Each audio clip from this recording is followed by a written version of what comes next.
Olá, prezados, tudo bem? Meu nome é professor Hector Luiz e a gente vai aqui fazer um curso sobre advocacia constitucional, prezados. Então, sejam muito bem-vindos à nossa aula de número 1, em que nós trataremos de modo muito objetivo e sucinto, bem voltado à prática, ao tema de habeas corpus. Bem, primeira coisa que a gente precisa tratar é como que o habeas corpus ele aparece dentro do direito. O habeas corpus, portanto, ele aparece como um remédio constitucional previsto como uma garantia dentro da nossa Carta Magna. Ele está previsto no artigo 5º, lá no nosso inciso 68, que tem como propósito, então, salvaguardar a liberdade de todo e qualquer cidadão que esteja em solo brasileiro e que, porventura, também esteja na iminência de ter a sua liberdade, o seu direito de ir e vir cerceado. Então, este é o tema central da nossa primeira aula sobre o curso de Advocacia Constitucional que nós vamos iniciar. Neste momento, você deve estar lhe perguntando, né, e se indagando sobre a seguinte questão: por que em um curso de Advocacia Constitucional eu deveria estudar a ação de habeas corpus, haja vista que é uma ação muito tradicionalmente conhecida pela atuação dentro do escopo da advocacia criminal, né? Uma área, então, com uma especialidade muito específica, onde advogados criminalistas trabalham diretamente com a impetração do habeas corpus. Pois bem, doutores, como vocês podem imaginar, né, a previsão primária, primeira, originária do habeas corpus é a Constituição Federal. E, portanto, ao ser considerado um remédio constitucional, ele tem uma aplicabilidade muito grande dentro da esfera da advocacia constitucional. Inclusive, podendo o habeas corpus ser até uma peça processual solicitada no exame de ordem.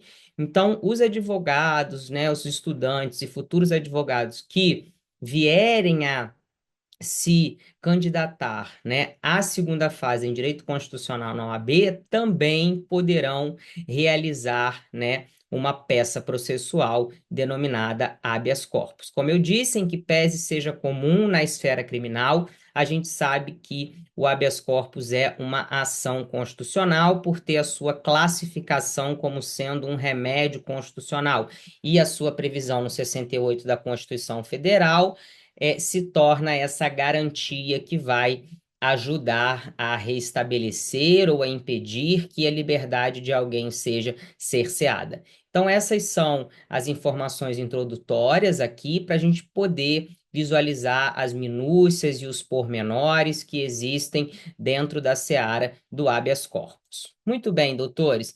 Começando então, eu vou trabalhar aqui num primeiro momento o conceito doutrinário do habeas corpus e vou fazer explicações acerca deste conceito. Primeira coisa, então, que a gente vai perceber é que o habeas corpus ele é definido pela doutrina como um instrumento jurídico constitucional destinado a proteger a liberdade de locomoção. Então, vejam que os doutrinadores eles têm uma intenção até de restringir mais essa ideia do habeas corpus enquanto uma ação constitucional. Por quê? Porque, genericamente, a gente pode dizer que a ideia do habeas corpus é proteger a liberdade, o direito de ir e vir daquela pessoa. Mas quando você começa a extrair esses conceitos de forma mais definida, de forma mais restrita, né, fazendo um recorte, você começa a perceber que a interpretação vai exatamente para uma proteção da liberdade de locomoção. Então, quando alguém se encontrar ilegalmente preso ou ameaçado de prisão ilegal, será cabível uma ação em que a gente está aqui denominando de habeas corpus. Então, vejam que são dois momentos, né, para a impetração. A pessoa já se encontra numa condição, né, em que a sua liberdade ela está cerceada, ela já está restrita, então ele foi preso de modo ilegal, tá? Ou mais do que isso, gente, ele está sendo ameaçado de uma prisão ilegal. Então a gente tem um habeas corpus que a gente vai chamar de preventivo em casos de ameaça de prisão ilegal, ou a gente já terá, né, o habeas corpus em que a prisão já ocorreu de forma ilegal e que nós denominaremos de habeas corpus repressivo. Então, um é preventivo, o outro é o repressivo. Então, vejam que essas duas formas, elas são as formas, né, mais comuns que nós temos de classificação e de aparecimento, né, desta ação judicial dentro da advocacia constitucional. Prosseguindo, então, a gente vai perceber que é uma garantia fundamental que busca assegurar que ninguém seja privado de sua liberdade fora dos limites legais. Haja vista, então, que o artigo 68, o artigo não, o inciso 68 do artigo 5º da Constituição Federal faz essa previsão, a gente tem e detém isso daqui como garantia fundamental inaugural dentro da norma hipotética fundamental, que é a Constituição Federal. Então, para todos os fins, né, a gente vai ter esta proteção, que é uma proteção máxima. Então, ele funciona como um remédio que é rápido e eficaz contra quaisquer constrangimentos ilegais. Então, a ideia de que você terá com o habeas corpus, o propósito que você alcançará, o fim colimado de uma ação de habeas corpus, nada mais é do que, gente, o relaxamento daquela prisão ilegal. Então, o pedido constante da ação é o relaxamento ilegal daquela prisão. Então, eu estou diante de uma situação em que eu posso ter o habeas corpus, né, preventivo e o repressivo, como a gente vai ver adiante, né? Esses são os casos em que nós usaremos esta ação. Muito bem.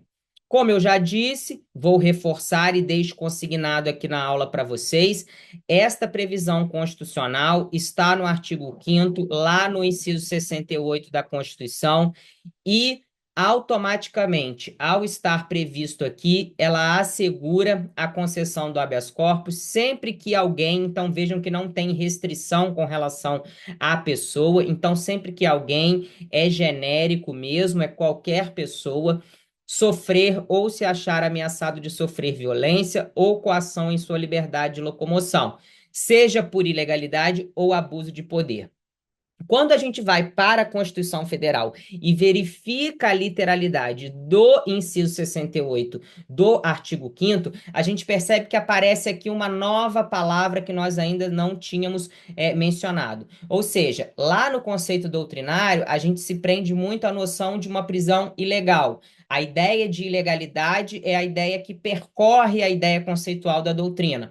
Quando a gente vai para a normatividade e vai fazer uma compreensão da gramática constitucional, a gente adiciona aí uma nova expressão. Ou seja, gente, situações em que a pessoa sofrer violência ou coação na sua liberdade por ilegalidade ou ainda abuso de poder. Qual é a diferença que a gente tem que estabelecer entre legalidade e abuso de poder, mas sabendo que, em ambos os casos, a ação de habeas corpus será cabível? A gente precisa entender que a ilegalidade é violação flagrante à norma. Então, ilegalidade trata-se de violação flagrante à norma. O abuso de poder nada mais é do que um excesso de atuação do agente público ao exercer, por exemplo, o seu poder de polícia. Então, quando ele exaspera, quando ele exagera na sua atuação, em vez de atuar com autoridade, atua com autoritarismo, né? Podendo, inclusive, o abuso de poder desaguar em uma prisão ilegal, como se o abuso de poder, então, fosse até mesmo, em muitos casos, uma atuação prévia à atuação ilegal que culmina numa prisão ilegal. Então, é importante a gente saber fazer essa distinção, fazer essa diferença, porque o abuso de poder, ele está relacionado a um uso autoritário, né? Ou seja, a autoridade, ela se comporta de modo autoritário, extrapolando os limites legais. E quando há um extrapolamento dos limites legais, automaticamente eu tenho a ideia considerada do abuso de poder. Então, existe uma diferença tênue, levando em consideração que uma ação de abuso de poder pode sim culminar na ideia de ilegalidade, mas não necessariamente, né? Só o fato de você violar uma normativa legal, você violar um entendimento jurisprudencial, né, você pode ter configurada a ideia de ilegalidade e automaticamente a possibilidade de você impetrar um habeas corpus. Mas então, gostaria de diferenciar com vocês essa ilegalidade e abuso de poder, como fiz, para ficar consignado aí no caderno, enfim, dentro dessa aula de hoje, de número 1, em que a gente está tratando de diversas ações dentro do escopo da advocacia constitucional. Muito bem. Os alunos sempre me perguntam, né, professor, e na hora de fundamentar o habeas corpus, né, em termos práticos, na hora que eu for peticionar, eu vou fundamentar apenas no inciso 68, artigo 5º da Constituição Federal? Senhores, não é então o único mecanismo, né, que a gente tem de previsão normativa. Presta atenção, é óbvio que o mecanismo principal, a lei que você tem, né, a previsão principal que você tem é a previsão constitucional. Mas a gente tem a lei especial que trata sobre o habeas corpus. Que lei é essa, galera? É a 13.257. O regulamento, tá?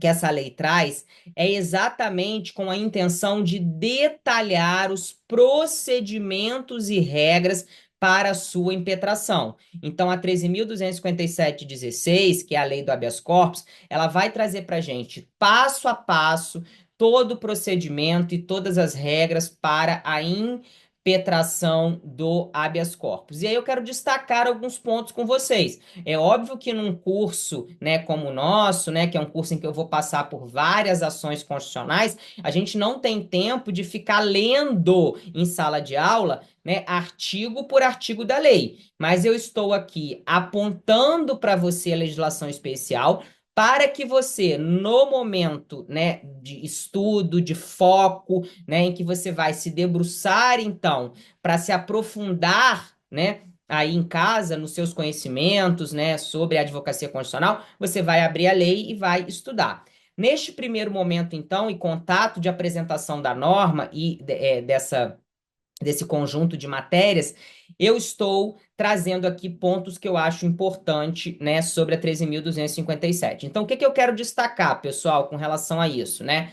Sobre procedimento e regras de impetração do habeas corpus. Quero dizer para vocês que o cabimento do habeas corpus, ele ocorrerá sempre que houver ilegalidade ou abuso de poder que afete a liberdade de ir e vir. Então vejam que a lei especial, ela espelha e reproduz o comando constitucional, porque isso nós já vimos lá no artigo 5º, inciso 68 da Constituição Federal. Muito bem. Mais do que isso, gente, o habeas corpus ele pode ser impetrado por qualquer pessoa.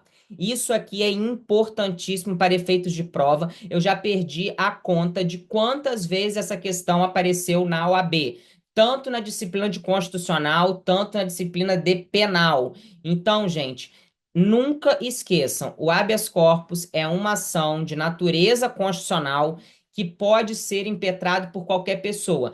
Pedro, Manel, João, Maria. Mas Pedro, Manel, João, Maria são analfabetos. Eles podem? Podem. Não caiam nessas pegadinhas de prova. O analfabetismo não é impedimento para impetração do habeas corpus. Então, quando eu digo qualquer pessoa, gente, everybody é everybody, tá? Então, não fiquem confusos com relação a isso. Muito bem. Outra coisa, eu preciso constituir advogado para impetração de habeas corpus? Preciso, então, contratar um advogado, né? E tudo mais. Galera, o habeas corpus é uma ação intuito persona, personalíssima. Ou seja, eu posso impetrar em meu próprio nome. Então, qualquer pessoa em seu próprio nome pode impetrar habeas corpus, inclusive em favor de terceiros. Então, veja, é tão grave para o ordenamento jurídico a restrição à minha liberdade que eu posso impetrar habeas corpus até em favor de terceiro. Então, Hector impetra habeas corpus em nome de Pedro, em nome de Manuel, exatamente para que ele tenha a sua liberdade, o seu direito de ir e vir reestabelecido. Então, mais uma vez, qualquer pessoa pode impetrar, não tem nenhum tipo de vedação normativa ou legal, não precisa ser assistido por advogado, então isso é uma exceção à regra da Constituição, né, que vai dizer que o advogado é indispensável à manutenção da justiça.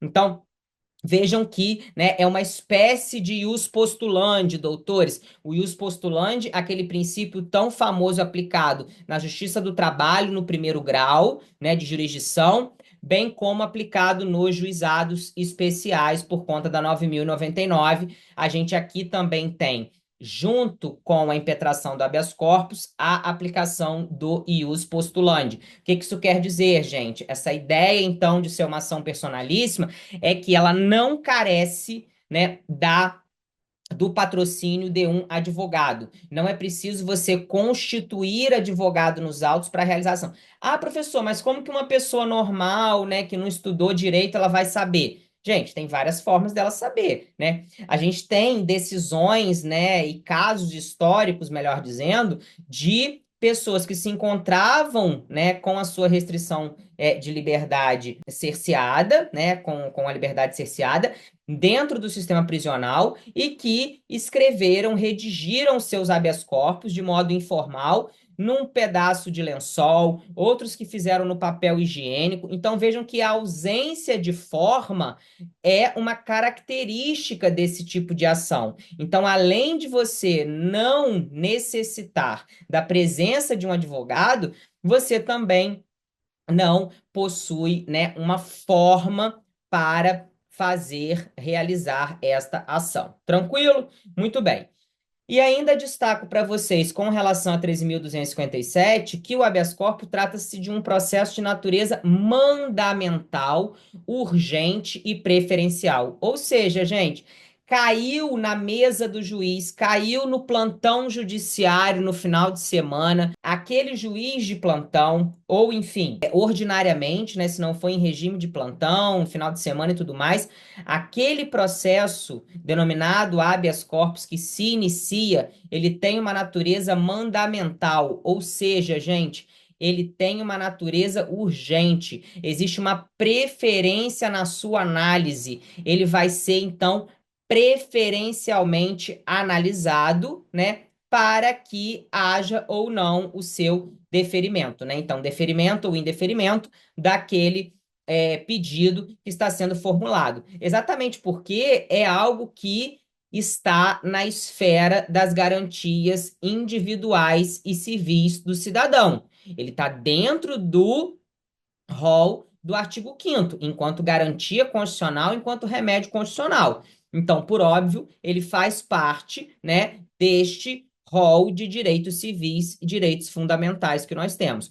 Por isso, a sua apreciação deve ser urgente e preferencial. Muito bem. Prosseguindo, doutores, classificação e os tipos de habeas corpus que nós temos. No início da aula, eu acabei adiantando para vocês isso, não é mesmo? Mas percebam que a gente tem aqui agora novas classificações para a gente pensar, né? Dentro do que a doutrina assim definiu para nós. Então, veja lá. O habeas corpus, gente, ele pode ser classificado em dois, como eu falei. Isso tem a ver com o quê? Com o momento da sua impetração. Então, isso tem a ver com o momento da impetração do habeas corpus.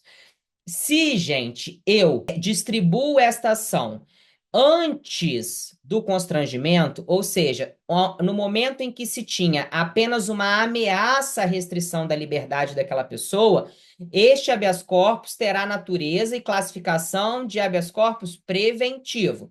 Então, o que está definido na doutrina? Se ele é preventivo, ele visa impedir a ameaça de constrangimento ilegal à liberdade.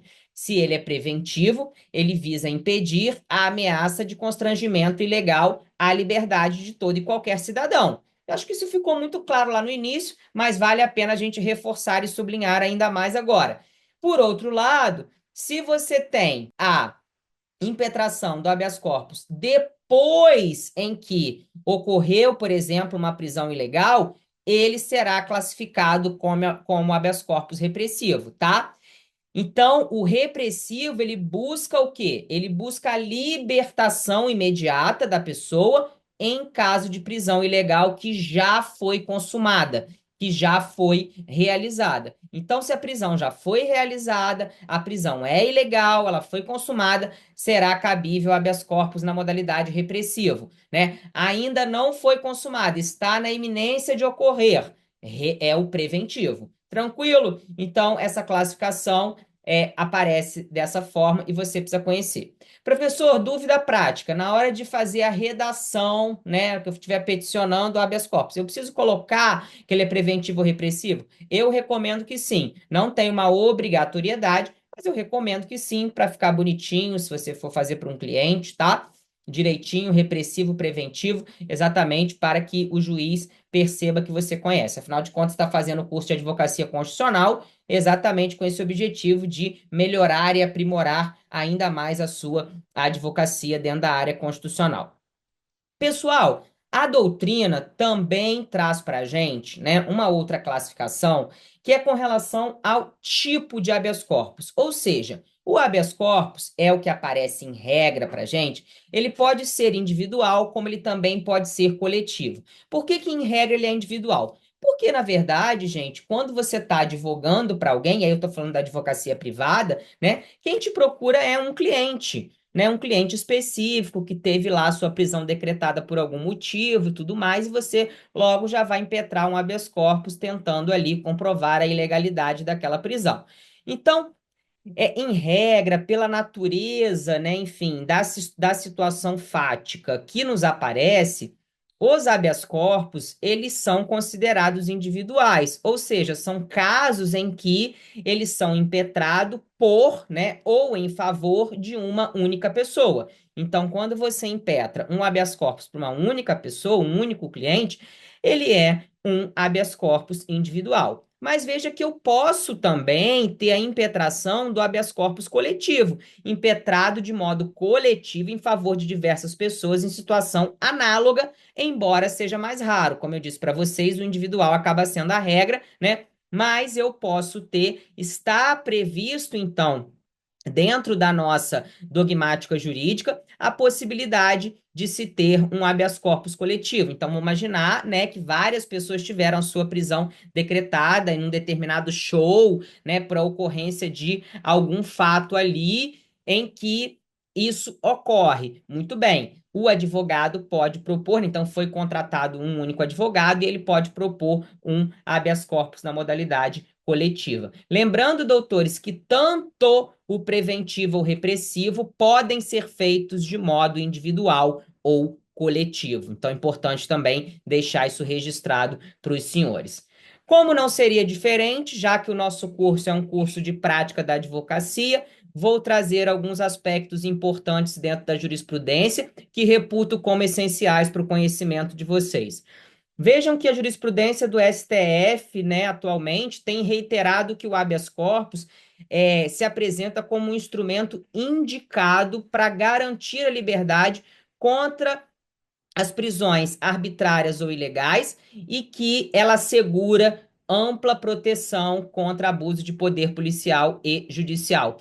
Lembra quando a gente leu a literalidade, né, lá do artigo 5º, inciso 68, que define o habeas corpus, e eu falei, olha, aqui agora tem um dado novo, que é o abuso de poder? Muito bem. Eu quero abrir, então, essa ideia do abuso de poder que eu expliquei lá atrás, mostrando para vocês esses dois casos, né, em que o STF já se posicionou contra abuso de poder policial e judicial, né, ou seja, ordem de prisão que fora expedida judicialmente também, né, não é nenhum tipo de impeditivo para que a gente possa impetrar o habeas corpus. Eu acho que ordem de prisão policial a gente já tinha consciência, porque afinal de contas, né, na natureza cotidiana e prática já se fazia muito este tipo de abordagem, esse tipo de impetração, mas contra a judicial também, se existia alguma dúvida, né, se pairava alguma dúvida, a jurisprudência do STF então sepultou qualquer dúvida nesse sentido. E ainda, doutores, é vedado o uso do habeas corpus para discutir questões relativas ao mérito da condenação, salvo em casos de flagrante ilegalidade, ou nulidade que comprometam a liberdade. Então, o uso do habeas corpus ele é vedado, pessoal, para discutir questão relativa ao mérito da condenação, tá? Então, o habeas corpus ele não possui esse fim processual, ele não é esse instrumento processual. Mas vejam que existe uma exceção, salvo em caso de flagrante ilegalidade ou nulidades que comprometam a liberdade. Porque aí, se você está diante de algo que é flagrante, né, que aconteceu naquele momento, aí sim você pode se valer do habeas corpus para isso. Também cabe habeas corpus para garantir o direito de recorrer em liberdade.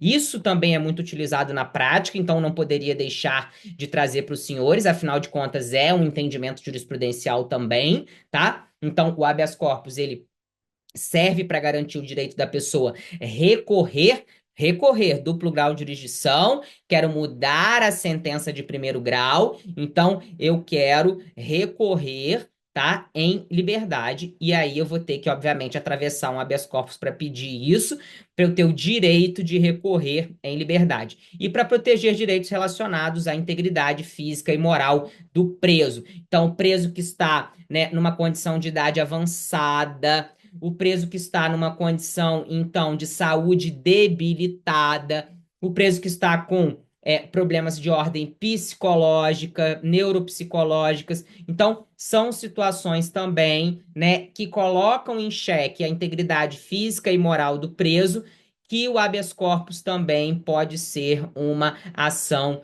indicada. Beleza? Muito bem.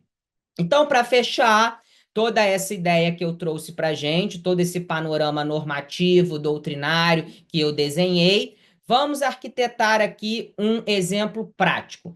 Imagine uma pessoa, tá, que foi presa em flagrante, sem cobertura legal de qualquer legislação. Ou ainda, foi presa por decisão judicial que extrapola os limites legais, deram lá uma decisão, né, que viola o ordenamento jurídico, tá? Mais do que isso, além de violar, faltava toda a fundamentação adequada para que aquela decisão fosse validada. Gente, essa pessoa, tá? Ou ainda o seu advogado, ou ainda qualquer terceiro, ainda não pode o cachorro dele, mas qualquer um amigo, quem quer que seja, o pai, a mãe, um terceiro, poderá impetrar habeas corpus para garantir a sua liberdade, né? E o fundamento desse habeas corpus há de ser, gente, alegação de ilegalidade ou abuso de poder referente àquela prisão. E vejam que é papel do Poder Judiciário, é papel do Estado juiz analisar e decidir aquilo com toda urgência e eficácia, porque o habeas corpus possui natureza de urgência, possui natureza mandamental. Deve ser apreciado imediatamente assim que for distribuído. Beleza, então, pessoal? Esse exemplo foi exatamente para fazer uma revisão e coroar tudo aquilo que a gente falou, tá? Lembrando, então, que a própria pessoa, o advogado ou um terceiro qualquer poderá impetrar para restabelecer a sua liberdade.